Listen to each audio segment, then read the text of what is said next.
तो ग्रंथी को आप देख रहे हैं, क्योंकि सिख समुदाय से आते थे मनमोहन सिंह, और अब ग्रंथी की तरफ से जो आखिरी अरदास होती है सिख समुदाय में वो पूरी की जाती है अंतिम क्षणों में, और वही आगे बढ़ाई जा रही है। उसके बाद अंतिम संस्कार की जो प्रक्रिया है वो आगे बढ़ेगी। सिख समुदाय के तमाम लोग भी यहाँ पर मौजूद हैं, तमाम गणमान्य लोग भी मौजूद हैं जो श्रद्धांजलि देने के लिए पहुँचे हैं। इससे पहले सभी ने फूल और माला चढ़ाकर श्रद्धांजलि अर्पित की, और जैसा कि तस्वीरें हम लगातार आपको दिखा रहे हैं, कुछ देर में अंतिम संस्कार की जो प्रक्रिया है वो पूरी की जाएगी। सर को ढका जाता है जब अंतिम अरदास होती है, और वही वहाँ पर लोग कर रहे हैं। आप देख सकते हैं तस्वीरों में तमाम गणमान्य नेता मौजूद हैं, और पहली पंक्ति में आप देख रहे हैं सभी की आंखें नम हैं, माहौल गमगीन है।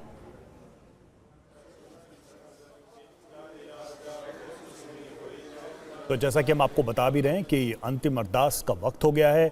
मनमोहन सिंह का पार्थिव शरीर देखिए वेदी पर लाया जा चुका है, और उसके बाद जो अंतिम क्रिया है वो की जाएगी। उनका पूरा परिवार वहां पर मौजूद है। आप देखिए जो दूसरे गणमान्य लोग थे वहां बैठे हुए हैं, और उनका परिवार इस पूरे प्रक्रिया में शामिल, इस रिचुअल में शामिल है। राहुल गांधी भी वहां पर मौजूद थे, हमने वो भी तस्वीर यहाँ पर देखी है। और मनमोहन सिंह के इस दुनिया को अलविदा कहने के बाद देखिए आखिरी क्षण है, ये आखिरी क्षण है। उसके बाद वो पंच तत्व में विलीन हो जाएंगे, लेकिन पीछे रह जाएंगी उनकी यादें, उनके द्वारा किए गए कार्य, उनका व्यवहार, उनका आचरण, जो लोगों के अनुभव उनके साथ रहे हैं, वो सब कुछ अपनी लेगेसी के तौर पर, अपनी विरासत के तौर पर मनमोहन सिंह छोड़ के जा रहे हैं इस धरती पर, इस देश में और इस दुनिया में। फिलहाल ये तस्वीरें हम आपको दिखा रहे हैं निगम बोध घाट की। थोड़ी देर पहले सभी ने मनमोहन सिंह को पुष्पांजलि अर्पित की, श्रद्धांजलि अर्पित की, और अब मनमोहन सिंह का अंतिम संस्कार और उसका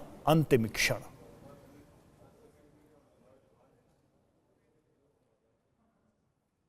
मनमोहन सिंह की जो पत्नी गुरुशरण कौर जी और 3 बेटियां मौजूद हैं श्रद्धांजलि देने के लिए, पूरा परिवार मौजूद है।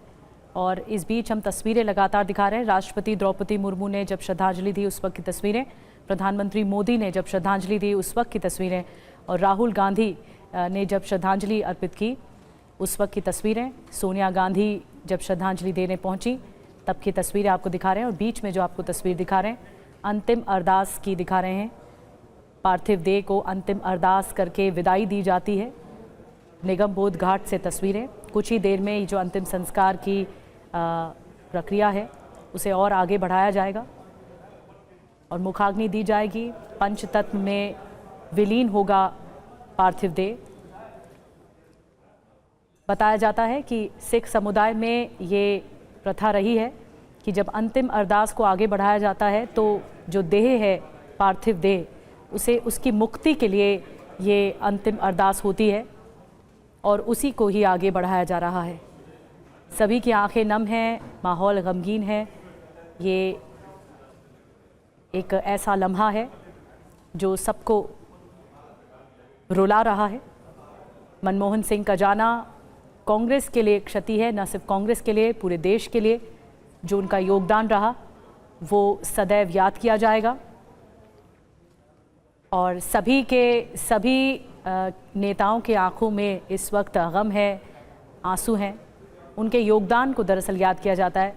कोई व्यक्ति जब चला जाता है तो योगदान सबसे ज़्यादा याद किए जाते हैं। जो उनके श्रेय रहे, देश में उनका समर्पण रहा, वो सब आज सभी की आंखों में याद हो रहा है। और जब उनका पार्थिव शरीर लाया जा रहा था उस दौरान वहाँ पर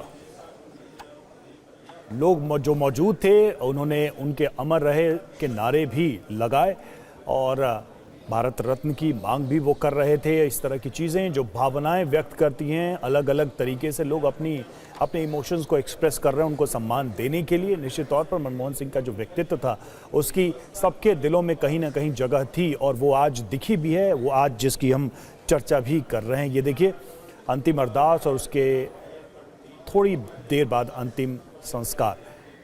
तस्वीरें निगम बोध घाट की। नम आंखों से लोग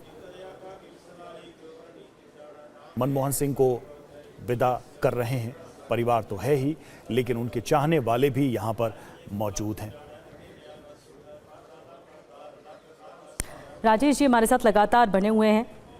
राजेश जी, ये जो मनमोहन सिंह से जुड़े कई किस्से हैं, कॉमन मैन के तौर पर वो अपनी छवि को सामने रखते थे और नीली पगड़ी हमेशा पहनते थे। इसकी भी एक अपना इतिहास है, अपनी कहानी है।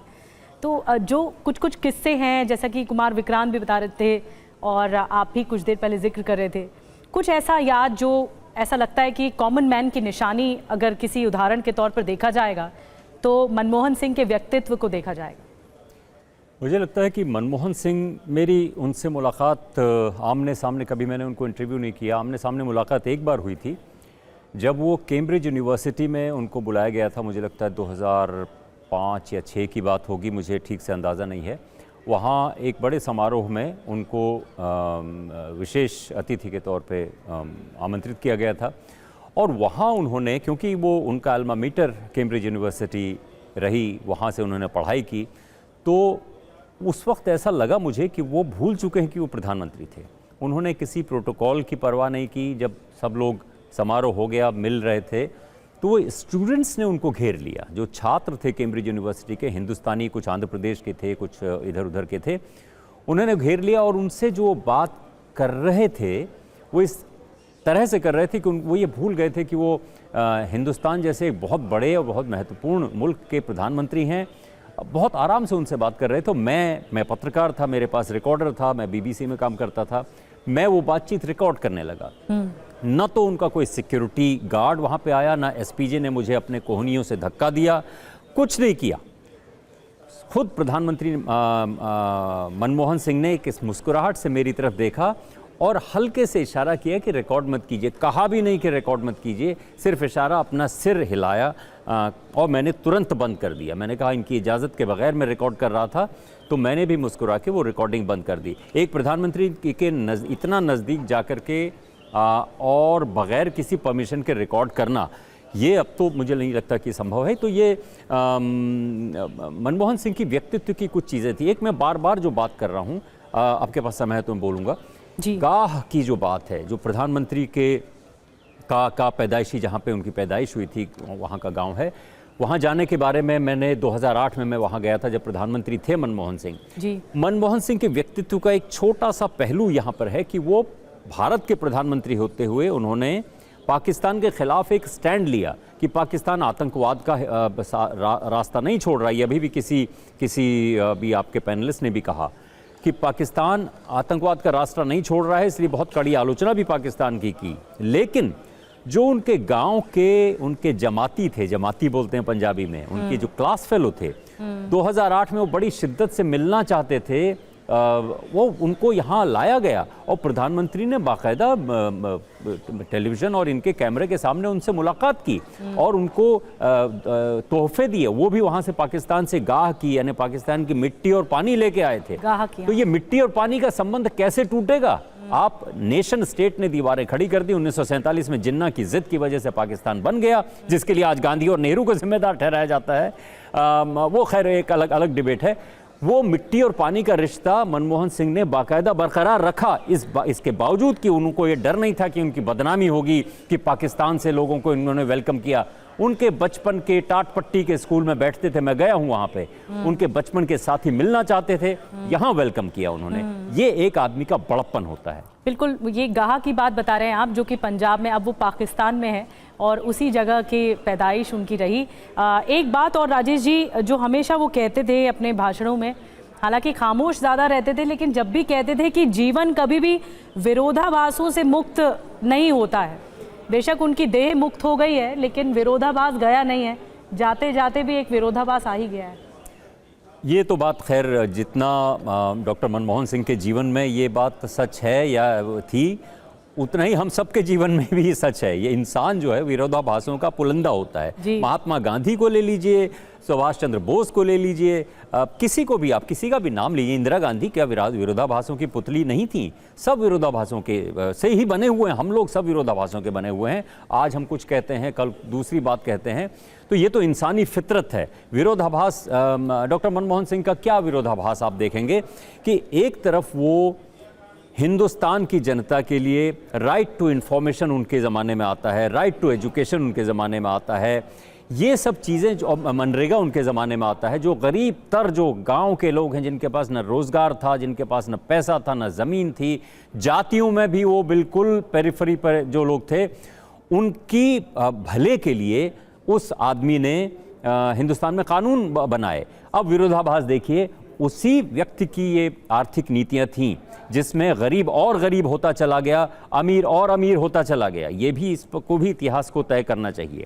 मानवाधिकारों की बात है, उसका दाग भी मनमोहन सिंह पर ही लगेगा। आज उस पर बहुत ज़्यादा बात नहीं होनी चाहिए, क्योंकि प्रधानमंत्री रहते हुए तमाम तरह के फैसले करने पड़ते हैं, तमाम तरह के विरोधाभासों को हैंडल करना पड़ता है। ये मनमोहन सिंह ने भी किया। मैं छत्तीसगढ़ की बात कर रहा हूँ। छत्तीसगढ़ में सलवा जुड़ूम हज़ारों हज़ार आदिवासियों को उनके जंगलों से, उनके गांवों से उठा करके मेन रोड पर ले आए प्रशासन वाले, और ये कहा ये सलवा जुड़ूम है। आदिवासियों को माओवाद से लड़ने के बहाने आदिवासी लड़ रहे थे। कितने वहाँ पे खून बहा। ये सब भी डॉक्टर विनायक थे। डॉक्टर विनायक जो गांव-गांव जाकर के गरीबों को दवा बांटते थे, उनके खिलाफ राष्ट्रद्रोह का मुकदमा चल गया, उनको जेल में बंद करना पड़ गया। मैं ये नहीं कह रहा हूँ कि प्रधानमंत्री सीधे रिस्पॉन्सिबल होते हैं इसके लिए, एक पूरी मशीनरी होती है स्टेट की जो राष्ट्र राज्य की है, लेकिन उनके रहते हुए ये सब भी हुए। तो विरोधाभासों की आपने बात कही, तो इंसान इंक्लूडिंग प्रधानमंत्री मनमोहन सिंह, पूर्व प्रधानमंत्री और अब दिवंगत, हम सब लोग विरोधाभासों के पुतले हैं। बिल्कुल, और शायद इसीलिए भी उन्होंने ये कहा था कि सितारों के आगे जहां और भी हैं और इश्क के इम्तिहान और भी हैं। शायद इन इम्तिहानों के बारे में, इन एग्ज़ाम्स के बारे में मनमोहन सिंह बखूबी जानते थे, इसीलिए उन्होंने ये बात कही थी। और हमारे साथ कुमार विक्रांत भी लगातार बने हुए हैं। कुमार, हम तस्वीरों में देख रहे हैं अंतिम विदाई दी जा रही है। अब वो आखिरी क्षण आ चुका है जब अंतिम संस्कार को आगे बढ़ाया जाएगा।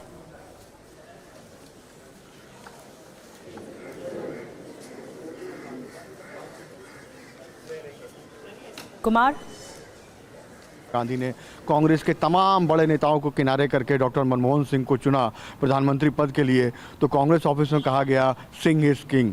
और 2009 के पहले मनरेगा और किसान कर्ज माफ़ी का जो मुद्दा आगे चुनाव में कांग्रेस लेकर गई, और ये माना गया कि मनमोहन सिंह के नाम पर दोबारा से यूपीए सरकार आई है, तो कहा गया मनमोहन सिंह एक बार फिर बने किंग। तो हालांकि 2012 के बाद जिस तरीके से खुद मनमोहन सिंह तो ईमानदार की तस्वीर के तौर पर रहे, लेकिन उनके मंत्रियों पर तमाम आरोप लगे, तमाम भ्रष्टाचार के आरोप लगे, जिसके बाद 2014 में बहुत बुरी तरह से कांग्रेस और यूपीए की हार हुई। तब भी डॉक्टर मनमोहन सिंह प्रधानमंत्री थे, लेकिन उसके बाद भी जब जब कांग्रेस का घोषणा पत्र बना, चाहे अभी जो राहुल गांधी 1 लाख रुपए खटाखट की बात कर रहे हो, या पिछले चुनाव में 72,000 रुपये की बात कर रहे हो, हमेशा पी चिदम्बरम और तमाम जो वित्त को समझने वाले नेता हैं उनसे राहुल गांधी बात करके प्रोफार्मा तैयार करते थे। लेकिन जब तक डॉक्टर मनमोहन सिंह को दिखाकर उनसे ये बात ना कर लें कि क्या ये इस अर्थव्यवस्था में संभव है, तब तक वो घोषणा पत्र में नहीं आता था, या राहुल गांधी उसकी घोषणा नहीं करते थे। और एक दिलचस्प बात और बताऊं कि जो फूड सिक्योरिटी बिल है, उसको फूड सिक्योरिटी कानून जो आया, उसके पहले सोनिया गांधी और मनमोहन सिंह में आप कह सकते हैं वैचारिक काफ़ी विवाद हुआ,